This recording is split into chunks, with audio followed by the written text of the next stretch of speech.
August. I'm Stephen Ridgway. Earlier this week, we talked about the Ivanti Sentry authentication bypass flaw, CVE 2023-38035. Patch was released, and there was a recommendation that if you're using the Ivanti Sentry products, Mobile Iron, products, this should be added to your list of things to get patched ASAP, coming off the back of a couple of other vulnerabilities in the Ivanti suite last week, I think, or the week before, fairly recently anyway. So hopefully you have patched Ivanti Sentry, because there is now proof of concept exploit code that's been released. So if you haven't patched, you may struggle to work out exactly what's going on then, because there are no very clear indicators of compromise for this. You should be looking for unrecognized HTTP requests to /services/star. So it is not the easiest thing to understand whether you've been attacked or whether you have been compromised with this or not. Again, making sure that you don't present ports out to the internet that you don't need. In this case, ports out before is part of this particular admin API suite. So if you don't need that to be presented to the internet, then definitely consider blocking that off. Otherwise, get on patch quickly and do your best to identify whether your systems have actually been under attack or not. WordPress continues to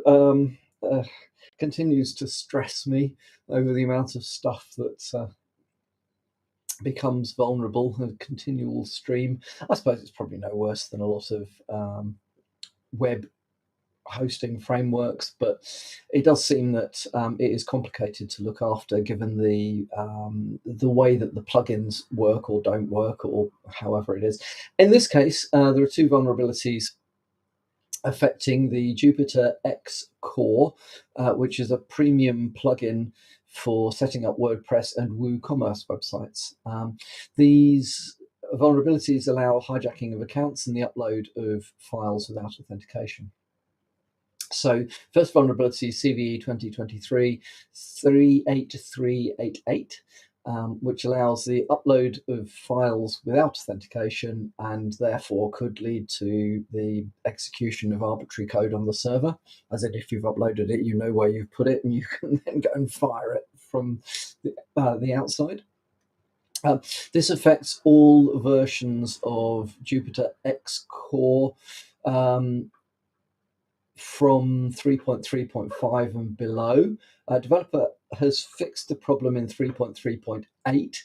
Quite what happens on 3.3.6 or 3.3.7, I don't know. It doesn't say in the article. Maybe they weren't real releases. It's hard to tell.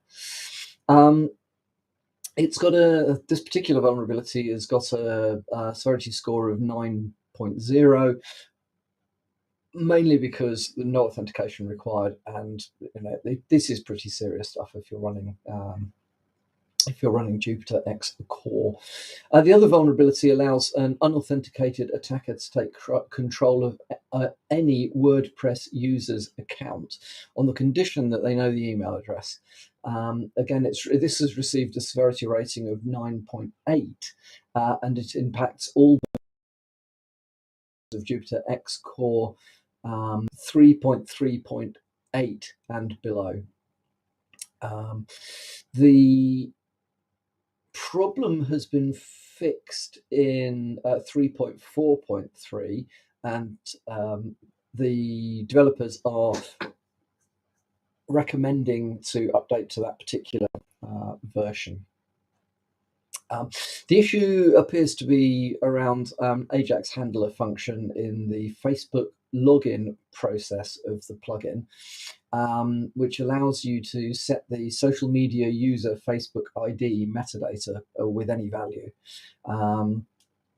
consequently, because you can use Facebook as single sign-on for uh, this particular plugin, it then allows you, if you know the original email address, it allows you then to bypass any other authentication. So definitely one to patch if you are using Jupyter X Core to develop your websites.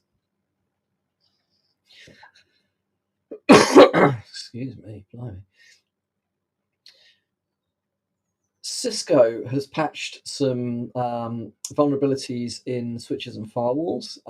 The vulnerabilities leave the devices open to DDoS attacks. So if you are running Firepower 4100 or Firepower 9300 security appliances, then there is a vulnerability which is in the incorrect handling of specific SNMP requests. Mitigation, not a great mitigation, but at least partial mitigation to this is that if you're using SNMP v2, the question has got to be why. But however, if you are using SNMP v2, then the attacker must know the SNMP community string that's configured on the affected device. Not too hard to work out, and very well known defaults in there, which you've hopefully changed. But more importantly, if you are still using SNMP v2, change to SNMP v3 and get some authentication and encryption around this stuff, because it allows people to mess with your devices. So anyway, to exploit the vulnerability through SNMP v3, the attacker must have valid credentials. So more around insider attack or potentially compromised environments where the SNMP credentials have been exfiltrated. However, not a good state to be in. The second vulnerability is CVE 2023-2169, which has an impact on NXOS, so Nexus 3000, Nexus 9000 switches. And it is to do with insufficient input validation to the ISIS routing protocol. Basically allows for malformed or specifically formed packets to cause the ISIS process to restart, which would lead to a DDoS, well, not DDoS, a DOS condition if the packets were continually fired at the device. As fast as it's coming up, you'll take it back down again. Cisco have also patched a high severity vulnerability in TACACS and Radius. It is described as an incorrect input validation issue that allows an unauthenticated local attacker to craft a string at logon and cause a DDoS. Again, not DDoS, just rolls off the tongue, DOS condition. So if you are using any of these devices, have a look. Patches are out there. Hopefully it's got picked up in your vulnerability and patch management processes and you're already on top of it. If not, a bit of a heads up. Those are ones to keep an eye on. So that's everything from me for today. It's a bank holiday on Monday in the UK, if you're listening from outside the UK. So I will be back on Tuesday morning. Hope you all have a great long weekend.